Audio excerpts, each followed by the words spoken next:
Okay, what's up mga kasoya? So, assalamualaikum warahmatullahi ta'ala wabarakatuh. So, actually, matagal na kami hindi nakapag-vlog dahil sa busy ang members. So, kasama ko ngayon si Julius. Saido. Wala yung ibang members. Okay, so yun mga kasoya. So, may reaction video kami tungkol sa pag-uugali ni Miss Malong, no? So, pero hindi doon tungkol sa issue niya. Patungkol po sa kanyang pag-uugali. So, yun mga kasoya, at sana po mapanood nyo po itong full video. Is lang po para tapusin itong full video ng video po namin para malaman natin ang totoong pag-uugali ni Miss Malong. Hindi kami nag-reaction video para para dumami ang views, dumami ang followers. Bagkus gusto namin i-share sa inyo ang totoong pag-uugali ni Miss Malong. Kaya po kasi ay naging fan ni Miss Malong. Siya po yung naging inspirasyon namin sa pag-vlog sa Facebook. O yun mga kasaya, sa mga fans ni Miss Malong at sa mga watchers niya, sa mga followers niya na hindi pa kilala mismo sa itong buhay si Miss Malong. So ito po yung totoong pag-uugali ni Miss Malong. Gusto lang po namin i-share or yung na-experience namin about Miss Malong. Dahil kahit sa pilit na oras or sandali ay nakasama namin siya sa vlogs po namin. Ito po yung vlog po. So, guest namin. Okay, to si Miss Malong. Hindi siya Amerikana, hindi rin siya Koreana. Okay. So, yun mga soya, sa araw na yun, mula sa pag-message po namin sa kanya, sa pag-reply, ay sobrang approachable na tao. Una po, ay si Miss Malong ay napaka-down to earth.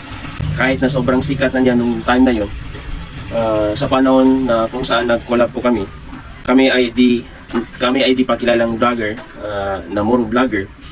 Di siya nagdalawang isip na replyan mga messages po namin, at hindi niya pinaramdam sa amin na kami ay hindi niya ka-level na sikat na vlogger that time, sa oras na yun. Pangalawa, nung nagpaalam kami sa kanya kung pwede ba namin siya ma-feature sa aming vlogs, dahil idol siya ng mga kagrupo ko, ay di siya nagdalawang isip na kami ay paunlakan, no? Kahit na busy niyang tao, no? As in sobrang siyang busy, di ba? Nung pinuntahan natin si Miss Malong doon sa kung saan tayo magko-collab, di ba? Sobrang busy niya. Busy talaga si Miss Malong that time na yun. Pangatlo, napaka-business minded po siya. Sobra. Habang kausap po namin siya sa chat, ay hindi siya nagdalawang isip na ialok yung paninda niya po sa amin na damit. Yan po. Sobrang nakaka-proud po. Hindi talaga niya kinakaya ang pagtitinda, no? Napaka-business minded po. Wala po siyang sinasayang na opportunity para magbenta. Kita naman po natin kahit gabing-gabi, nasa plaza pa rin po siya nagtitinda. Hindi talaga siya napapagod magtinda or para lang makatulong sa pamilya, no? Pang-apat po ay siya po yung taong matalino. Kasi sobrang nahiya po kami sa kanya nung makita namin si Miss Malong, nung makaharap namin si Miss Malong. Kanisa-nisa na yan. Yun, hindi kami nahiya po kami doon. Nabilib kami dahil sa kahit nahiya kami para sa ganung collab is agad-agad nakagawa siya ng pangre-rebat po sa amin, no? So ganun siya katalino na babae po. So panglima po ay sobrang bait ng tao at sobrang humble, no? Down to earth. Actually, sa yung first muro vlogger na kinausap namin, kinontak po namin at nag-reply at pumayag po na makipag-collab sa amin na walang hinihinging kapalit, no? Walang bayad, kahit busy, pinabigyan kami. So ganun po ang pag-uugali ni Miss Malong. Kahit kumbaga hindi niya ka-level na small vlogger, ay nandyan siya agad para tulungan yung mga vlogger, no? Gaya po namin. So dahil sa kanya is nag-boom yung tumaas din yung followers po namin. At dahil sa kanya, mas na-motivate kami mag-vlog sa Facebook, di ba, Julius? So, ganun po ang pag-uugali ni Miss Malong. At nag-special shoutout ba dun sa asawa ko, sa anak ko. Ito po yun. Honey Desan, shoutout sa lakas, para melet sa pagkago. Ito yung baby Izan, shoutout sa lakas, pagkisa ko ba sa lakisa ko. So, ito yung sinasabi naming collab namin. Okay, so what's up mga kasoya? So, sagot natin po na adan karibat namin in person. So sana mapanood nyo to dahil ito ang siya yung pinaka-inspiration namin sa pag-vlog sa Facebook po. Okay, so ito mga kasama ko si Lekeds, That's Boy, Julius, and then Chego. So guest namin. Okay, to si Miss Malong. Pinababusan ni Bitaro na Miss Malo. Di ka busong bagila sa marido. Kamanisan. Kung kimis malo ka, di ka mamalugi ka, makuyaga ko mo. Marido si Miss Malong, manisan. O gida, manloloko. Anuri ka na ato saki balakon, ka mga mama sa guna, dati dobit kaya yung kalangon-langon na budturan. So yun ang isa sa mga collab po namin. 2022 pa yan, no? Julius? Oo. Naisipan namin itong video na to dahil para hindi mag-isaw-saw doon sa naging issue na ngayon. Pero gusto lang po namin ipakita or sabihin sa inyo ang totoong pag-uugali ni Miss Malong. Kahit hindi niya kilala na tao, kahit small YouTuber or small vlogger, ay nandyan pa rin siya para tulungan yung ganong grupo gaya po namin. At siya yung pinaka-point namin dito, siya yung more vlogger na sumikat na kapag gusto mong makipag-collab sa kanya ay nandyan siya para tulungan yung mga tao na yun gaya po namin na walang hinihinging kapalit.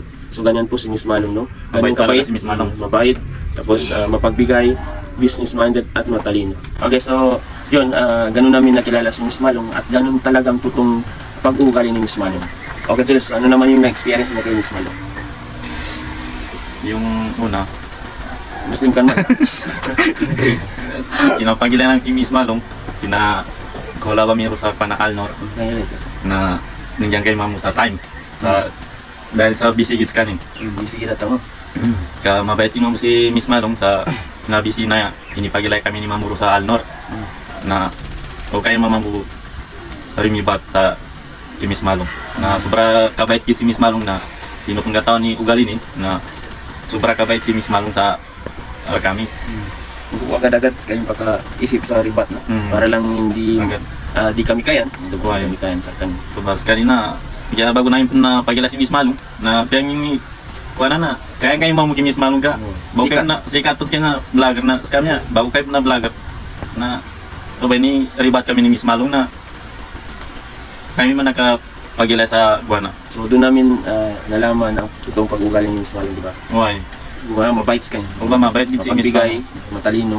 Dabang gusto kayo sa mga kuha na vlogger na sa ngayon ba kuha na sa mga piyesa na-inspire kami rin kay Miss Malong na sukran. Okay.